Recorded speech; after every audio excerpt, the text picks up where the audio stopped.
Patrice Talon vient d'échapper à une tentative de coup d'État. Des coups de feu avaient été signalés en début de matinée à Kangezo, à proximité du domicile du président. Et vous le voyez à la télévision publique, eh bien, des militaires avaient annoncé démettre de ses fonctions donc Patrice Talon. La situation, je le disais en titre, reste volatile. Des tirs sont toujours entendus à Cotonou. Je vous propose d'écouter cette première déclaration télévisée depuis les événements de ce matin. Chers compatriotes, au petit matin de ce dimanche 7 décembre 2025, un groupuscule de soldats a engagé une mutinerie dans le but de déstabiliser l'État et ses institutions. Face à cette situation, les forces armées béninoises et leur hiérarchie, fidèles à leur serment, sont restées républicaines. Leur riposte a permis de garder le contrôle de la situation et de faire échec à la manœuvre. Aussi, le gouvernement invite-t-il les populations à vaquer normalement à leurs occupations. Je vous remercie. Et nous retrouvons sur place à Cotonou une journaliste béninoise qui est avec nous et qui suit pour nous ces développements. Bonjour, cette déclaration du ministre de l'Intérieur était très attendue. C'est vrai que depuis quelques heures, les Béninois se demandent ce qui est en train de se dérouler dans le pays et en particulier à Cotonou. Oui, effectivement, comme vous venez de l'entendre, aux dernières nouvelles, la résistance l'a définitivement emporté après plusieurs heures d'incertitude et d'échanges nourris entre les putschistes et les forces loyalistes. La tentative de coup d'État a été déjouée. Le ministre de l'Intérieur et de la Sécurité publique, Alassane Seydou, comme vous venez de le voir, a été dans les locaux de la télévision nationale du Bénin où il s'est exprimé en direct pour confirmer officiellement le retour à l'ordre constitutionnel, vous l'avez vu. Et selon les premières informations, les forces de sécurité appuyées par des unités spéciales ont progressivement repris le contrôle des installations sensibles. Les éléments impliqués dans l'opération auraient été neutralisés, même si aucune précision n'a encore été donnée sur le nombre réel d'arrestations ni le nombre d'éventuelles victimes. Voilà. On a entendu les propos rassurants du ministre béninois de l'Intérieur. Malgré tout, on parle encore de tirs qui sont entendus selon des témoins à Cotonou. Est-ce que vous le confirmez ou est-ce que vous sentez, on était avec vous il y a une demi-heure, que la situation effectivement s'est apaisée à Cotonou? Si nous nous en tenons aux propos du ministre de l'Intérieur, les populations sont appelées au calme et à beaucoup plus se nourrir des informations officielles. Mais les tirs dans le quartier présidentiel qui seraient encore entendus restent pour le moment des rumeurs. Donc, comme le ministre l'a dit, les populations peuvent rester calmes en attendant que d'ici quelques minutes, les informations se confirment davantage. Voilà ce que je peux dire. Oui, merci beaucoup. C'est important de l'entendre, effectivement. Beaucoup de prudence pour l'instant. C'est vrai que ces événements ont surpris ce matin. On va retrouver Emmanuel Sodji, qui en principe est notre correspondante sur place, mais vous n'êtes pas dans le pays aujourd'hui, Emmanuel. Et en revanche, vous avez bien évidemment suivi ces développements ce matin en recueillant de nombreux témoignages. C'est vrai que ça a choqué, bouleversé les Béninois, cette annonce de tentative de coup d'État au petit matin. Alors déjà, je voudrais rappeler un peu le contexte de ces tentatives de coup d'État. Un contexte politiquement tendu, avec l'élection présidentielle prévue pour avril 2026, après les législatives et communales qui sont prévues en janvier prochain. Alors, le principal parti d'opposition démocrate qui est dirigé par l'ancien président Boligayi a vu son candidat à la présidentielle recalé pour défaut de parrainage. Cependant, le parti est présent aux législatives et aux communales. Et puis d'autre part, fin novembre 2025, il y a eu une révision de la Constitution qui instaure un Sénat et aussi un mandat de 7 ans au lieu de 5 pour le prochain président qui serait élu en 2026.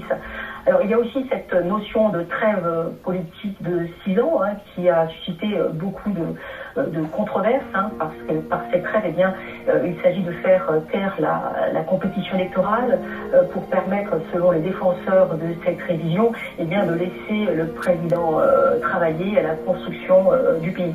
Alors, sachez que cette tentative n'est pas la première que subit le président Talon au pouvoir depuis 2016 et qui a été réélu en 2021. Mais on veut dire que ces dernières années, d'autres tentatives avaient été déjouées. Alors, sachez quand même qu'après donc 2 mandats, Patrice Talon quitte le pouvoir en avril prochain, après avoir positionné donc son candidat, son poulain, le ministre des Finances, Romuald Walani. On a entendu le ministre de l'Intérieur, la tentative de coup d'État a été mise en échec. Qui sont ces putschistes qui ont tenté ce matin de faire tomber le président ? Alors, c'est un groupe de putschistes qui, je vous le disais, qui est dirigé par lieutenant-colonel Pascal Tigri. Et en fait, lorsqu'ils sont, leur message aurait en fait été préenregistré. Et donc, dans ce message préenregistré, eh bien, ils dénoncent la dégradation sociale et sécuritaire, sociale du pays et sécuritaire du pays. Voilà les raisons pour lesquelles ils auraient pris le pouvoir. Alors, au moment où je vous parle, sachez qu'il y a encore des tirs, il y a à peu près 30 minutes du côté de la plage de Sud-Rossay, de Togbin, qui est aux alentours, qui est à peu près à 20 minutes du centre-ville. Et donc, les forces loyalistes seraient en fait actuellement à la recherche de ces rebelles. Emmanuel, merci beaucoup. Je vais me tourner à présent vers Gauthier Relinski qui nous accompagne ce matin. Donc on suit ces développements. Gauthier, Emmanuel Sodji le disait à l'instant, c'est vrai que l'histoire politique du Bénin a été jalonnée de plusieurs coups d'État, de tentatives de coups d'État. Malgré tout, ce matin, ça a été un choc pour les Béninois. Oui, cette histoire est jalonnée de coups d'État, vous avez raison de le souligner, mais malheureusement, comme beaucoup d'États de cette partie de l'Afrique, et comme beaucoup d'États francophones et issus, indépendants de la colonisation française dans les années 60, c'est le cas du Bénin en 1960, qui se libère de l'emprise française. Donc, y a-t-il là un lien de cause à effet ? Il me semble quand même que la chose la plus importante et qui certes surprend, mais en même temps est malheureusement un classique, c'est le problème du rapport entre le centre et la périphérie, au Bénin comme ailleurs. C'est-à-dire que au fur et à mesure que vous vous éloignez du centre, donc de Cotonou, c'est en gros le pouvoir de l'État qui se délite et aussi l'intérêt que l'État peut avoir au développement social et économique des régions éloignées.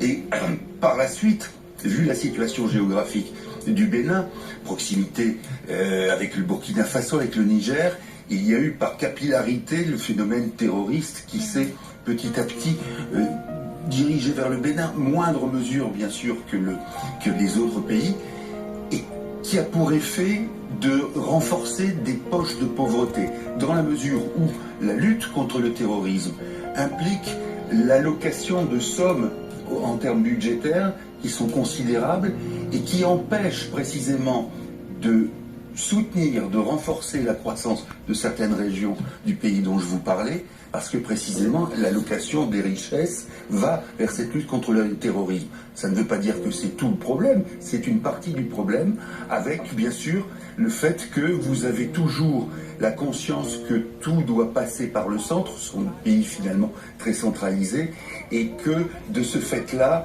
la lutte par exemple contre le terrorisme ou contre les opposants politiques, parce que c'est ça le problème, eh bien cette lutte accapare non seulement des richesses, mais en plus bien sûr elle joue contre la liberté dans ce pays. Juste un mot, je me souviens de ce qu'avait répondu le président Talon à Emmanuel Macron lorsqu'il s'était vu en 2017. C'était après le discours de Ouagadougou d'Emmanuel Macron. Et Emmanuel Macron avait essayé d'introduire la question des droits de l'homme, c'est-à-dire un peu le passage obligé quand on rencontre un chef d'État qui est en délicatesse avec cette question.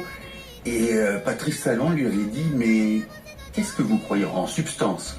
c'est grâce à la politique que je mène, finalement, de tournevis, que vous pouvez, vous, Français, installer vos entreprises sans risquer quoi que ce soit de dangereux. Et voilà pourquoi vous êtes friand de cette lutte contre les lois liberticides, et moi je me porte garant de vos entreprises quand elles s'installent au Bénin, parce que précisément je fais ce qu'il faut pour qu'il n'y ait pas de danger. Alors évidemment, faire ce qu'il faut, c'est quelque chose d'excessif, ça peut être excessif, mais en tout cas voilà comment le jeu autour de cette question des droits de l'homme est en cause. En gros, c'est de ce qu'on a entendu, je m'arrêterai là, de ce qu'on a entendu des putschistes à la télévision, c'était quelque chose de global, à propos justement d'un développement économique qui ne se fait pas, alors que la région, et notamment la BCEAO, a fait des profits gigantesques ces dernières années, et que tout le monde n'en profite pas. À partir de là, tout ce qui est également répression et coercition vis-à-vis des propos ou des opinions divergentes, eh bien ça prend en